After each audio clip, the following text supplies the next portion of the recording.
আসসালামু আলাইকুম প্রিয় ডিগ্রি শিক্ষার্থী ভাই বোনেরা, আশা করি সবাই ভালো আছেন। আজকে তোমাদের জন্য যে সাজেশন দেবো সেটা হচ্ছে ডিগ্রি তৃতীয় বর্ষ 2022 সালের অনুষ্ঠিত 24 দর্শন পঞ্চম পত্র, যাদের দর্শন পরীক্ষা আছে তাদের জন্য এটা রকেট স্পেশাল পেইড সাজেশন একদম ফ্রিতে দিয়ে দেবো তোমাদেরকে। তো বেশি কথা না বাড়িয়ে আমরা সরাসরি ক বিভাগ একদম উত্তর সহ 40টা প্রশ্ন থাকবে। ক বিভাগে আমরা আজকে দিব তোমাদেরকে, এর মধ্যে থেকে 10টা না হোক মিনিমাম 7টা 100% কমন পাবে ইনশাল্লাহ। বরাবরের মতো আমাদের সাজেশন থেকে মোটামুটি ভালো কমন পড়ে, যেটা আমরা রিভিউতে দেখেছি। তাই বলে রাখছি, এখনও যারা এই ভিডিওতে একটা লাইক দেন না, অবশ্যই লাইক দিবেন এবং চ্যানেলটিকে সাবস্ক্রাইব করে রাখবেন, চিনে রাখবেন আলামিন একাডেমি। দিস ইজ আলামিন একাডেমি ইউটিউব চ্যানেল। ঠিক আছে, এই চ্যানেলে নিয়মিত এডুকেশনাল এবং জব সলিউশন থেকে শুরু করে সাজেশন আপলোড করা হয়। চ্যানেলটা অবশ্যই সাবস্ক্রাইব করবেন। এই ভিডিওটি একটা শেয়ার দিয়ে ফেসবুকে শেয়ার দেবেন, এটা আপনার নৈতিক দায়িত্ব। তাহলে অন্যরাও দেখার সুযোগ পাবে। এটা রিকোয়েস্ট, আর কোনো কিছু আপনাদের কাছে চাওয়া নাই। তো ক বিভাগ বলার আগে আমাদের যে বেশি মার্ক সেগুলো আমরা একটু আলোচনা করি। খ এবং গ বিভাগে অল্প 12 থেকে 15টা প্রশ্ন দেওয়া আছে, এটা শর্ট টাইমে পড়ে যাওয়া সম্ভব। খ বিভাগের 1 নম্বরে ফরাজি আন্দোলন বলতে কি বোঝায়, 2 নম্বরে ডক্টর ডক্টর জি.সি. দেবের সমন্বয়বাদ কি, বৈষম্যীয় প্রেম তত্ত্ব আলোচনা করো। তারপরে বাংলাদেশ দর্শন কি, প্রকৃত দর্শন ব্যাখ্যা করো। তারপরে 5 নম্বরে মানুষের ধর্ম বলতে বরকতুল্লাহ কি বুঝিয়েছেন, রবীন্দ্রনাথ ঠাকুরের মানুষের ধর্ম বলতে কি বুঝিয়েছেন। 6 নম্বরে বেগম রোকেয়াকে নারী জগনের অগ্রদূত বলা হয় কেন। 7 নম্বরে কাজী নজরুল ইসলামের সাম্যবাদ আলোচনা। 8 নম্বরে সংক্ষেপে রবীন্দ্রনাথ ঠাকুরের মানবতাবাদী দর্শন আলোচনা ব্যাখ্যা করো। 9 নম্বরে বিধবা বিবাহ প্রবর্তনে ঈশ্বরচন্দ্র বিদ্যাসাগরের ভূমিকা কী ছিল। 10 নম্বরে মোহাম্মদ বরকতুল্লাহ দর্শন সম্পর্কে আলোচনা করো। 11 নম্বরে বাংলাদেশ দর্শন ও কি সমন্বয় ধর্মী দর্শন, এটা মোস্ট ইম্পর্টেন্ট। 12 নম্বরে কাজী নজরুল ইসলামের মানবতাবাদ সংক্ষেপে ব্যাখ্যা করো। 13 নম্বরে আবুল হোসেনের ও বুদ্ধির মুক্তির আন্দোলন কি। 14 নম্বরে রবীন্দ্রনাথের শিক্ষা দর্শন আলোচনা করো। এই মাত্র 14টা প্রশ্ন খ বিভাগের জন্য, 20 মার্ক, প্রত্যেকটা 4 মার্ক করে। আর হচ্ছে আমরা এখানে গ বিভাগের আলোচনা করি 40 মার্ক, সেটা হচ্ছে দর্শন কি, বাংলাদেশ দর্শনের বৈশিষ্ট্য বর্ণনা, মোস্ট ইম্পর্টেন্ট। 2 নম্বর সুফিবাদ কি, সুফিদের মূলনীতি আলোচনা। 3 নম্বরে কাজী আব্দুল ওদুদের দর্শন আলোচনা।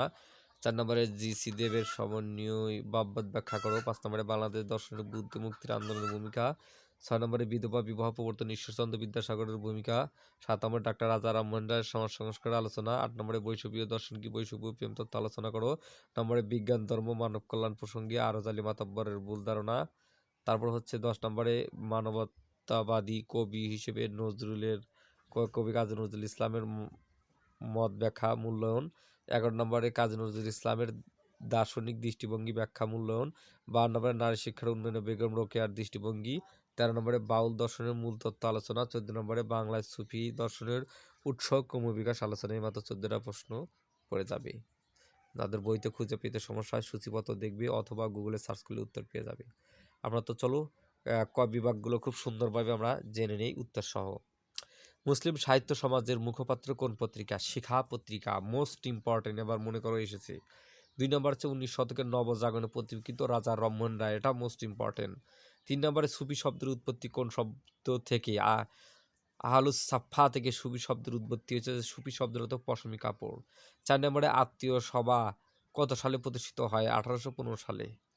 এদিকে 24 নম্বরে কাজী আব্দুল ওদুদ কে ছিলেন, লেখক চিন্তাবিদ। Doctor G C. দেব কে ছিলেন, ডক্টর জি.সি. একজন সমন্বয়ী ভাববাদী দার্শনিক। 26 নম্বরে কত সালে রবীন্দ্রনাথ নাইট উপাধি লাভ করেন, 1915 সালে 3রা জুন।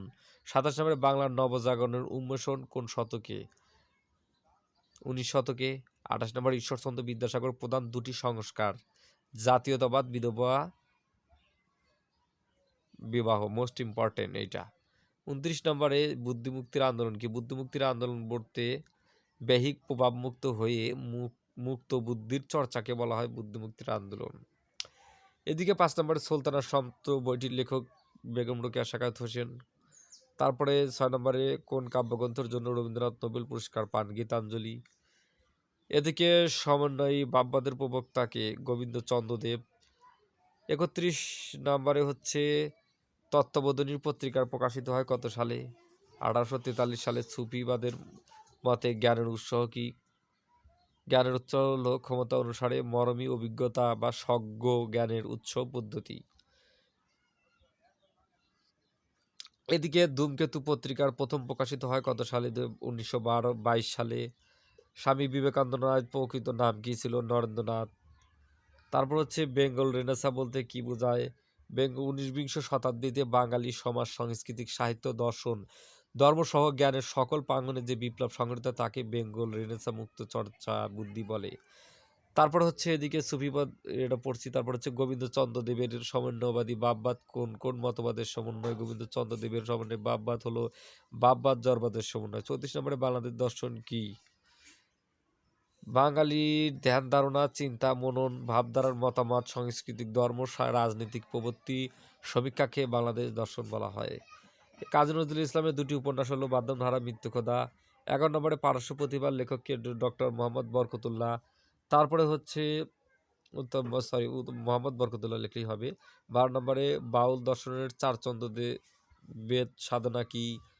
রঞ্জ, শুক্র, মল, মূত্র এ চার বস্তুর গ্রহণ করাকে বোঝায়। এটা কিন্তু ইমরান স্যারের সাজেশনেও এটা আছে, মোস্ট ইম্পর্টেন্ট। তারপরে 13 নম্বরে ভারতীয় বিশ্ববিদ্যালয় প্রতিষ্ঠিত হয় কবে? মানবতার ধর্মগ্রন্থ রচিত হয় কে? রবীন্দ্রনাথ ঠাকুর। তত্ত্ববোধিনী পত্রিকার প্রথম প্রকাশিত হয় 1843 সালে। এদিকে হচ্ছে বাউল কারা? বাউল দর্শন কি? বাংলা এক শ্রেণীর অশিক্ষিত, অর্ধশিক্ষিত, একতার আশ্রয়ী, ভাবদহী গায়ক, স্বাধীন সমন্বয়ক মূলক মরমী সাধকের চিন্তাধারার নাম হচ্ছে বাউল দর্শন। বাউল শব্দের অর্থ ভাবের পাগল। তারপর হচ্ছে তত্ত্ববোধিনী পত্রিকা বলছি। তারপরে 20 শতকের বাঙালি মুসলমানদের প্রগতিশীল সংগঠনের নাম মুসলিম লীগ। তারপরে 27 নম্বরে ইয়াং বেঙ্গল কি? ইয়াং বেঙ্গল দার্শনিকরা কেমন চিন্তাধারার অধিকার ছিল? 19 শতকের প্রথমে বাংলায় যে নবজাগরণ সূচনা হয়েছিল তারও একটি সাংগঠনিক সামগ্রিক প্রয়াস হচ্ছে ইয়াং বেঙ্গল। রবীন্দ্রনাথ ঠাকুরের দুটি গ্রন্থের নাম গীতাঞ্জলি, বলাকা। এদিকে কাজী নজরুল ইসলাম কে? কাজী নজরুল ইসলাম একজন বিদ্রোহী কবি। কাজী নজরুল ইসলামের দুটি গ্রন্থের নাম অগ্নিবীণা, বিশ্ববাসী। সুফিবাদের মধ্যে জ্ঞানের উৎস হচ্ছে ক্ষমতা অনুসারে মরমী অভিজ্ঞতা ও বা স্বজ্ঞা জ্ঞানের উৎস। 20 নম্বরে সাহিত্যের সন্ধ্যাকে কে লিখেছেন? অর্থাৎ বুদ্ধিমুক্তির আন্দোলনের প্রবক্তাকে? কাজী আব্দুল ওদুদ। তারপরে 21 নম্বরে বেগম রোকেয়ার একটি গ্রন্থের নাম মতিচুর। কোন গ্রন্থে বরকতুল্লাহ দার্শনিক চিন্তার প্রকাশ পায়? 22 নম্বরে মানুষের ধর্ম গ্রন্থে। 23 নম্বরে নব্য মানবতাবাদের প্রবক্তাকে? নব্য মানবতা প্রবক্তা হচ্ছে মানবেন্দ্রনাথ রায়। এদিকে রবীন্দ্রনাথ ঠাকুরের জন্ম হচ্ছে 1861 সালে 7ই মে কলকাতার জোড়াসাঁকোর ঠাকুর পরিবারে। কাজী আব্দুল ওদুদ কখন কোথায় জন্মগ্রহণ করেন? 1894 সালে 26শে এপ্রিল কুষ্টিয়া জেলার জগৎপুর গ্রামে জন্মগ্রহণ করেন। এই প্রশ্নগুলো দেখে গেলে আমার মনে হয় না আর কোনো টেনশন করতে হবে। তাই চ্যানেলটি যারা সাবস্ক্রাইব করে ভিডিওতে একটা লাইক দিন।